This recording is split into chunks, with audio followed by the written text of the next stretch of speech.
ಕನ್ನಡಿಗ channel ವೈಟಿಯಿಂದ doctor S S Tallur ಮಾಡುವ ವಂದನೆಗಳು. ಸ್ನೇಹಿತರೆ, ತಮ್ಮೆಲ್ಲರಿಗೂ ಸ್ವಾಗತ. ನಾನಿವತ್ತು ಎಸ್ ಪಿ ಮಹಿಳಾ ಎಸ್ ಪಿ ಒಬ್ಬ ಪಂಕ್ಚರ್ ತಿದ್ದುವಂಥ ಪಂಕ್ಚರ್ ಅಂಗಡಿಯ ಹುಡುಗನನ್ನು ಮದುವೆಯಾಗಿರ್ತಕ್ಕಂಥ ಒಂದು ಘಟನೆಯನ್ನು ಈ ಸಂದರ್ಭದಲ್ಲಿ ಕನ್ನಡಿಗ ಚಾನೆಲ್ ವೈಟಿಯ ಮೂಲಕ ತಮ್ಮೆಲ್ಲರಿಗೂ ಕೂಡ ತಲುಪಿಸಲಿಕ್ಕೆ ಈ ಸಂಚಿಕೆಯನ್ನು ಮಾಡ್ತಾ ಇದ್ದೀನಿ. ಇದು ನಿಜಕ್ಕೂ ಕೂಡ ಅಪರೂಪದ ಸಂಚಿಕೆ.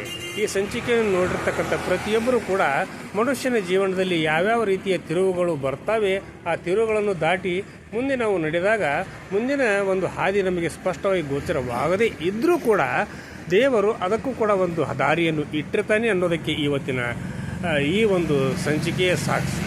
ಹೀಗಿರುವಾಗ ಇದು ನಿಜಕ್ಕೂ ಕೂಡ ಮಹಾರಾಷ್ಟ್ರದ ಮುಂಬೈಯಲ್ಲಿ ನಡೆದಿರ್ತಕ್ಕಂಥ ಘಟನೆ ಹಾಗೂ ಈ ಘಟನೆಗೆ ಸಾಕ್ಷಿಯಾಗಿರ್ತಕ್ಕಂಥವ್ರು ಒಬ್ಬರು ಮಹಿಳಾ ಎಸ್ ಪಿಯು ಒಬ್ಬ ಇಂಜಿನಿಯರನ್ನು ಮದುವೆಯಾಗಿರ್ತಾರೆ. ಆ ಇಂಜಿನಿಯರನ್ನು ಮದುವೆಯಾಗಿ ಆ ಇಂಜಿನಿಯರು ಮುಂಬೈಯ ಒಬ್ಬ ಪ್ರತಿಷ್ಠಿತ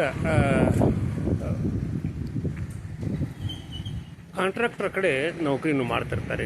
ಮಾಡುವಾಗ ಆ ಕಾಂಟ್ರಾಕ್ಟರ್ನಿಗೆ ಸಾಕಷ್ಟು ಒಂದು ಪ್ರಭಾವ ಇರ್ತೈತಿ. ಅವನು ರಾಜಕೀಯ ಪ್ರಭಾವ ಹಾಗೂ ಗೂಂಡಾಗಳ ಪ್ರಭಾವ ಜೊತೆಗೆ ಆ ಪ್ರಭಾವವನ್ನು ಬಳಸಿಕೊಂಡು ಅವನು ತನ್ನ ಕೆಲಸದಲ್ಲಿ ತಾನು ಮಾಡ್ತಿರ್ತಕ್ಕಂಥ ಕಾಂಟ್ರಾಕ್ಟರ್ ಕೆಲಸದಲ್ಲಿ ಅವನು ಕಳಪೆ ಮಟ್ಟದ ಒಂದು ಗುಣಮಟ್ಟವಲ್ಲದಂಥ ಒಂದು ಸಿಮೆಂಟು, ಕಬ್ಬಿಣ ಹಾಗೂ ಇನ್ನಿತರ ಸಲಕರಣೆಗಳನ್ನು ಪೂರೈಸಿಕೊಂಡು ಅವುಗಳನ್ನು ಬಿಲ್ಡಿಂಗ್ ಕಟ್ಟಡ ಕಟ್ಟಲಿಕ್ಕೆ ಅವನು ಬಳಸಿಕೊಳ್ತಿರ್ತಾನೆ. ಈ ಒಂದು ವಿಚಾರ ಆ ಇಂಜಿನಿಯರಿಗೆ ಗೊತ್ತಾದಾಗ ಅದನ್ನು ವಿರೋಧ ಮಾಡಿದಾಗ ಆ ಇಂಜಿನಿಯರನ್ನು ಆ ಕಾಂಟ್ರಾಕ್ಟರ್, ಬಲಾಢ್ಯವಾದಂಥ ಶ್ರೀಮಂತ ಕಾಂಟ್ರಾಕ್ಟರ್ ಅವನು ಬಾಂಬೆಯಲ್ಲಿ, ಆ ಕಾಂಟ್ರಾಕ್ಟರ್ ಆ ಇಂಜಿನಿಯರನ್ನು ಒಂದು ಅರಣ್ಯ ಪ್ರದೇಶಕ್ಕೆ ಕರೆದುಕೊಂಡು ಹೋಗಿ ಅಲ್ಲಿ ಅವನಿಗೆ ಜೀವ ಬೆದರಿಕೆಯನ್ನು ಹಾಕಿ, ನೀನು ನನ್ನ ಕೆಲಸವನ್ನು ಮಾಡೋದು ಅವಶ್ಯಕತೆ ಇಲ್ಲ, ನೀನು ಸಾಯ್ತೀಯೋ ಅಥವಾ ನೀನು ಸತ್ತಂತೆ ಬದುಕ್ತೀಯೋ ಅಂತ ಕೇಳಿದಾಗ ಅವನು ಜೀವ ಉಳಿದರೆ ಸಾಕು ಅನ್ನುವಂಥ ಒಂದು ಪರಿಸ್ಥಿತಿಯಲ್ಲಿ, ಇಲ್ಲ ನಾನು ಕೊಲ್ಲಬೇಡ್ರಿ, ನಾನು ಬದುಕ್ತೀನಿ ಅಂತ ಹೇಳಿ ಅವನು ಹೇಳಿದಾಗ ಅವನನ್ನು ಬಿಟ್ಟು ಅದೇ ಒಂದು ಅರಣ್ಯ ಪ್ರದೇಶದ ಒಂದು ದಾರಿಯಲ್ಲಿ ಒಂದು ಶವವನ್ನು ಇಟ್ಟು ಕಾರನ್ನು ಆಕ್ಸಿಡೆಂಟ್ ಮಾಡಿ ಕೆಳಗೆ ಕೆಡುತ್ತಾರೆ.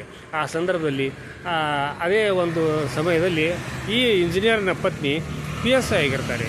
PSI ಆದಾಗ ಆ ಒಂದು ವಸ್ತುಸ್ಥಿತಿಯನ್ನು ಅವಳಿಗೆ ತಿಳಿಸಲಾಗಿ ಅವಳು ಕೂಡ ಅಲ್ಲಿ ಬಂದು ನೋಡಿದಾಗ ಆ ಸ್ಪಾಟನ್ನು ನೋಡಿದಾಗ ಗಂಡನ ಗುರುತು ಹತ್ತೋದಿಲ್ಲ. ಹಾಗೂ ಹೀಗೂ ಮಾಡಿ ಅಂತ್ಯ ಸಂಸ್ಕಾರವನ್ನು ಕೂಡ ತೆಗೆದುಕೊಂಡು ಹೋಗಿ ಮಾಡ್ತಾರೆ. ಆಮೇಲೆ ಕೆಲವೊಂದು ದಿನಗಳ 16 ವರ್ಷಗಳ ತರುವಾಯ ಅವಳು SP ಆಗಿ ಕಾರ್ಯನಿರ್ವಹಿಸ್ತಾ ಇರ್ತಾರೆ. ಆ ಹೆಂಡತಿ ಕಾರ್ಯನಿರ್ವಹಿಸುವಂಥ ಸಂದರ್ಭದಲ್ಲಿ ಈಗ ಅವರು ಅವರದೇ ಆದಂಥ ಒಂದು ಸಂಬಂಧಿಕರ ಮದುವೆಯೂ ಇರ್ತೈತಿ. ಆ ಮದುವೆಗೆ ಹೋಗಬೇಕಾದ್ರೆ ಅದು ಸಂಡೇ, ಅಂದರೆ ರವಿವಾರ. ಆ ಒಂದು ಸಮಯದಲ್ಲಿ ತನ್ನ ಒಂದು ಸ್ವಂತ ಕಾರನ್ನು ತೆಗೆದುಕೊಂಡು ಯಾರು ಡ್ರೈವರನ್ನು ಕರೆದುಕೊಳ್ಳದೆ ತಾನೇ ಗಾಡಿಯನ್ನು ಡ್ರೈವ್ ಮಾಡಿಕೊಂಡು ಹೋಗ್ತಾ ಇರ್ತಾರೆ. ಆಗ ಅಲ್ಲಿ ಅವರ ಕಾವಲಿಗೆ ಇರತಕ್ಕಂಥ ಪೊಲೀಸ್ ಹೇಳ್ತಾನೆ, ಈ ಮೇಡಮ್ ಯಾರನ್ನಾರು ಒಬ್ಬ ಡ್ರೈವರ್ನ ಕರ್ಕೊಂಡು ಹೋಗ್ಬೇಕಾಗಿತ್ತಲ್ಲ, ನೀವು ಒಬ್ಬರೇ ಹೋಗ್ತಾರೆ. ಏನು ಬೇಡ, ನಾನೊಬ್ಬಳೇ ಹೋಗ್ತೀನಿ, ಹೋಗಿ ಮದುವೆಯನ್ನು ಮುಗಿಸ್ಕೊಂಡು ಬರ್ತೀನಿ ಅಂತೇಳಿ ಅವರು ಹೋಗುವ ಸಮಯದಲ್ಲಿ ಒಂದು ಊರ ದಾಟಿ ಹೋದ ಮೇಲೆ ಅವರ ಗಾಡಿ ಪಂಕ್ಚರ್ ಆಗ್ತೈತಿ. ಪಂಕ್ಚರ್ ಆದಾಗ ಅಲ್ಲಿ ಯಾವುದೇ ಒಂದು ಪಂಕ್ಚರ್ ಅಂಗಡಿಗಳು ಕೂಡ ಕಾಣೋದಿಲ್ಲ. ಹೀಗಿರುವಾಗ ಆ ಸಮಯದಲ್ಲಿ ಏನು ಮಾಡಬೇಕು ಅನ್ನುವಂಥ ಒಂದು ವಿಚಾರ ತೋಚದೆ ಅವಳು ಹಾಗೆ ಒಂದು 8-10 ನಿಮಿಷ ನಿಂತು ಅಲ್ಲಿ ಹೋಗುವಂಥ ಸವಾರರನ್ನು ಯಾರೂ ಕೂಡ ಅವರ ಒಂದು ಓಡದೆ ಅವರು ಹಾಗೆ ಮುಂಸಾಗ್ತಾರೆ. ಇದು ನಿಜಕ್ಕೂ ಕೂಡ ಒಂದು ಸಂದಿಗ್ಧ ಪರಿಸ್ಥಿತಿ ಅಂತ ತಿಳ್ಕೊಂಡು ಅಲ್ಲಿಂದ ಕೆಲವು ಸಮಯ ಒಂದು 10 ನಿಮಿಷ ದಾರಿ ಕ್ರಮಿಸಿ ಒಂದು ಸ್ಪಾಟಿಗೆ ಬರ್ತಾರೆ. ಅಲ್ಲಿ ಒಂದು ಪಂಕ್ಚರ್ ಅಂಗಡಿ ಇರ್ತೈತಿ. ಆ ಪಂಕ್ಚರ್ ಅಂಗಡಿಗೆ ಬಂದಂಥ ಸಮಯದಲ್ಲಿ ಒಬ್ಬ ಮುಪ್ಪಾದ ವಯಸ್ಸಿನ ಒಬ್ಬ ವ್ಯಕ್ತಿಯಲ್ಲಿ ಕುಂತಿರ್ತಾನೆ. ಇಲ್ಲ, ನನ್ನ ಗಾಡಿ ಪಂಕ್ಚರ್ ಆಗೈತೆ, ನೀವು ಬಂದು ನನ್ನ ಪಂಕ್ಚರ್ ತೆಗೀರಿ ಅಂತ ಹೇಳಿದಾಗ, ಇಲ್ಲಮ್ಮ ನಾನು ಈಗ ಭಾಳ ದಿವಸ ಆಯಿತು ಬಿಟ್ಟು, ನನಗೆ ವಯಸ್ಸಾಗಿದೆ, ಇಲ್ಲ ಒಂದು 10 ನಿಮಿಷ ಕೂಡ್ರಿ, ನೀವು ನನ್ನ ಸೇವಕರು ಬರ್ತಾರೆ, ಅವನು ಮಾಡ್ತಾನೆ ಅಂತ ಹೇಳ್ತಾರೆ. ಆಮೇಲೆ ಒಂದು 10-15 ನಿಮಿಷ ಕುಂತಾಗ ಆಮೇಲೆ ಸೈಕಲ್ನಲ್ಲಿ ಬರ್ತಾನೆ ಒಬ್ಬ ವ್ಯಕ್ತಿ. ಬಂದು ಅವನಿಗೆ ಹೇಳ್ತಾನೆ, ಇಲ್ಲ ಈ ಮೇಡಮ್ ಅವ್ರದ್ದು ಗಾಡಿ ಪಂಕ್ಚರ್ ಆಗಿದೆ ಅಂತ ಹೋಗಿ ತೆಗೆದು ಬಾಪ ಅದನ್ನು ರಿಪೇರಿ ಮಾಡಿಕೊಟ್ಟು ಬಾ ಅಂತ ಹೇಳಿದಾಗ ಆಯಿತು ನಡ್ರಿ ಮೇಡಮ್ ಅಂತೇಳಿ ಹೋಗಿ ಆ ಪಂಕ್ಚರನ್ನು ತೆಗೆದುಕೊಂಡು ಪಂಕ್ಚರ್ ತೆಗಿತಾನೆ. ಅಲ್ಲಿ ಮಾಡ್ತಿರ್ತಕ್ಕಂಥ ಎಲ್ಲ ಕೆಲಸವನ್ನು ಮಾಡಿ ಮಾಡೋ ಸಂದರ್ಭದಲ್ಲಿ ಅವನು ಮುಖಕ್ಕೆ ಒಂದು ಬಟ್ಟೆಯನ್ನು ಕಟ್ಟಿಕೊಂಡಿರ್ತಾನೆ. ಈ ಬಟ್ಟೆಯನ್ನು ಯಾಕೆ ಕಟ್ಕೊಂಡಿದ್ಯಾ, ಮಾಸ್ಕ್ ಯಾಕೆ ಹಾಕ್ಕೊಂಡಿದ್ಯಾ ನೀನು, ಅದನ್ನು ತೆಗಿ ಅಂತ ಹೇಳಿದಾಗ ಆ ಒಂದು ಬೇಡ ಅಂತಾನೆ ಅವನು. ಇಲ್ಲ ತೆಗಿ ಅಂತೇಳಿ ಅವರು ಗದರಿಸಿದಾಗ ನಾನು ಪೊಲೀಸ್ ಅಧಿಕಾರಿ, ನಾನು SP, ತೆಗಿಲಿಲ್ಲ ಅಂದರೆ ನಿನ್ನ ಮೇಲೆ ನಾನು ಕ್ರಮ ತಗೋತೀನಿ ಅಂತ ಹೇಳಿದಾಗ ಹೆದರಿಕೆಯಿಂದ ಆ ವ್ಯಕ್ತಿ ಅದನ್ನು ತೆಗೆದಾಗ ಆ SP ಜಂಗಾಬಲವೇ ಉಡುಗಿ ಹೋಗ್ತೈತಿ. ಇಲ್ಲ ಇವನು ನನ್ನ ಗಂಡ ಅನ್ನುವಂಥ ಒಂದು ವಾಸ್ತವ ಅವರಿಗೆ ಅರಿವಾಗ್ತೈತಿ. ಇಲ್ಲಿವರೆಗೆ ಯಾರು ನೀನು ಎಲ್ಲಿದ್ದಿ, ಏನಾಯಿತು, ಎಲ್ಲ ವಿಚಾರಗಳನ್ನು ಮಾಡಿದಾಗ ಇಲ್ಲ ನನ್ನ ಪರಿಸ್ಥಿತಿ ಹಿಂಗಾಯಿತು, ಈ ರೀತಿ ಆಯಿತು, ಹೀಗಾಗಿ ನಾನು 16 ವರ್ಷಗಳಿಂದ ನಿಮ್ಮನ್ನು ತೊರೆದು ನಾನು ಅಲ್ಲೋ ಇದ್ದು ಸತ್ತಂತೆ ಬದುಕಿದ್ದೀನಿ ಅನ್ನುವಂಥ ಒಂದು ವಿಷಯವನ್ನು ಹೇಳ್ತಾರೆ.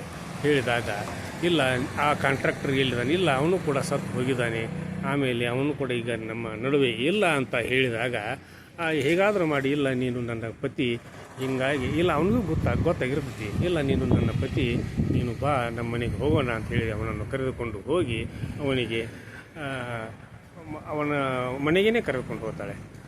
ಅಲ್ಲಿ ಅವಳು ವಾಸಿಸ್ತಿರ್ತಾಳೆ. ಅಲ್ಲಿ ಕರೆದುಕೊಂಡು ಹೋಗಿ ಇದೇ ಮನೆ, ಇಲ್ಲೇ ನನ್ನ ಮನೆ ಇದು ಅದೆಲ್ಲ ಗೊತ್ತಾದ ಸಂದರ್ಭದಲ್ಲಿ ಅವನು ಹೇಳ್ತಾನೆ, ಇಲ್ಲ ನಾವು ಇದ್ದು ಸತ್ತಂತೆ ಬದುಕ್ತಾ ಇದ್ದೀವಿ, ಈ ಸಂದರ್ಭದಲ್ಲಿ ನನ್ನನ್ನು ಯಾವ ರೀತಿ ನೀವು ಈ ಒಂದು ಪ್ರಪಂಚಕ್ಕೆ ಕರೆದುಕೊಂಡು ಬರ್ತೀರಿ ಅನ್ನುವಂಥ ಮಾತನ್ನು ಆಡಿದಾಗ ಅದು ಕೂಡ ಅಷ್ಟೇ ಸತ್ಯವಾಗಿರ್ತೈತಿ. ಆದರೂ ಕೂಡ ಕೋರ್ಟಿನ ಮುಖಾಂತರ ಹೋರಾಟ ಮಾಡಿ ಅವನ ಒಂದು ಬದುಕಿಗೆ ಹಾಗೂ ತನ್ನ ಒಂದು ಜೀವನದ ಒಂದು ಬದುಕಿಗೆ ಮತ್ತೆ ಅವನನ್ನು ಮದುವೆ ಆಗಿತ್ತು. ಆದರೂ ಕೂಡ ಮತ್ತೊಮ್ಮೆ ಅವನನ್ನು ಮದುವೆಯಾಗಿ ತನ್ನ ಸುಂದರವಾದಂಥ ಜೀವನವನ್ನು ನಡೆಸ್ತಾ ಇದ್ದಾಳೆ. ಹೀಗಿರುವಾಗ ಇಂಥ ಘಟನೆಗಳು ಕೂಡ ನಮ್ಮ ನಡುವೆ ಆಗಾಗ ಆಗ್ತಿರ್ತವೆ. ಅದನ್ನು ನಾವು ತೆರೆದ ಹೃದಯದಿಂದ ನೋಡಿದರೆ ಮಾತ್ರ ನಮಗೆ ಗೊತ್ತಾಗ್ತೈತಿ. ಹೀಗಿರುವಾಗ ಈ ಒಂದು ಪ್ರಸಂಗ ಮಹಾರಾಷ್ಟ್ರದಲ್ಲಿ ನಡೆದಿರ್ತಕ್ಕಂಥದ್ದು, ಅದು ಬಾಂಬೆಯಲ್ಲಿ ನಡೆದಿರ್ತಕ್ಕಂಥ ಒಂದು ಘಟನೆ. ಈ ಘಟನೆಗೆ ಸಾಕ್ಷಿಯಾಗಿರ್ತಕ್ಕಂಥ PSI ಆಗಿರ್ತಕ್ಕಂಥವ್ರು ಮುಂದೆ ಅವರು SP ಆಗಿ ಕಾರ್ಯನಿರ್ವಹಿಸ್ತಿರ್ತಾರೆ. ಅವಳ ಗಂಡ ಇಂಜಿನಿಯರ್ನೇ ಆಗಿರ್ತಾನೆ. ಇಂಥ ಸಂದರ್ಭದಲ್ಲಿ ಈ ಘಟನೆ ನಿಜಕ್ಕೂ ಕೂಡ ಸತ್ಯವಾದ ಘಟನೆ ಅನ್ನುವಂಥದ್ದನ್ನು ಕೂಡ ಈ ಸಂದರ್ಭದಲ್ಲಿ ನಾನು ಹೇಳಲಿಕ್ಕೆ ಬಯಸ್ತೀನಿ. ಆದ್ದರಿಂದ ಇಂಥ ಘಟನೆಗಳು ನಿಮ್ಮ ನಡುವೆ ಇದ್ದರೂ ಕೂಡ ಆ ಘಟನೆಗಳನ್ನು ನನಗೆ ತಿಳಿಸಿದರೆ ನಾನು ಅವುಗಳನ್ನು ಕನ್ನಡಿಗ ಚಾನಲ್ YTM ಮೂಲಕ ಬಿತ್ತರಿಸಲಿಕ್ಕೆ ಪ್ರಯತ್ನ ಮಾಡ್ತೀನಿ. ಈ ಒಂದು ಸಂದರ್ಭದಲ್ಲಿ ಕನ್ನಡಿಗ ಚಾನಲ್ YTಗೆ ಇಲ್ಲಿವರೆಗೆ ಯಾರು ಸಬ್ಸ್ಕ್ರೈಬ್ ಆಗಿಲ್ವೋ ಪ್ರತಿಯೊಬ್ಬರು ಕೂಡ ಸಬ್ಸ್ಕ್ರೈಬ್ ಆಗಿರಿ, ಶೇರ್ ಮಾಡಿರಿ, ಲೈಕ್ ಮಾಡಿರಿ, ಕಮೆಂಟ್ ಮಾಡಿರಿ. ಜೊತೆಗೆ ನಿಮ್ಮ ಒಂದು ಆಶೀರ್ವಾದ ನಮ್ಮ ಕನ್ನಡಿಗ ಚಾನಲ್ YTಯ ಮೇಲೆ ಇರಲಿ ಅಂತ ಕೇಳ್ಕೊಳ್ತಾ ಇವತ್ತಿನ ಸಂಚಿಕೆಯನ್ನು ಇಲ್ಲಿಗೆ ಮುಗಿಸಿ ನಾಳಿನ ಸಂಚಿಕೆಯೊಂದಿಗೆ ತಮ್ಮ ಜೊತೆ ಹಾಜರಾಗ್ತೀನಿ. ಅಲ್ಲಿವರೆಗೂ ನನ್ನ ನಮಸ್ಕಾರ.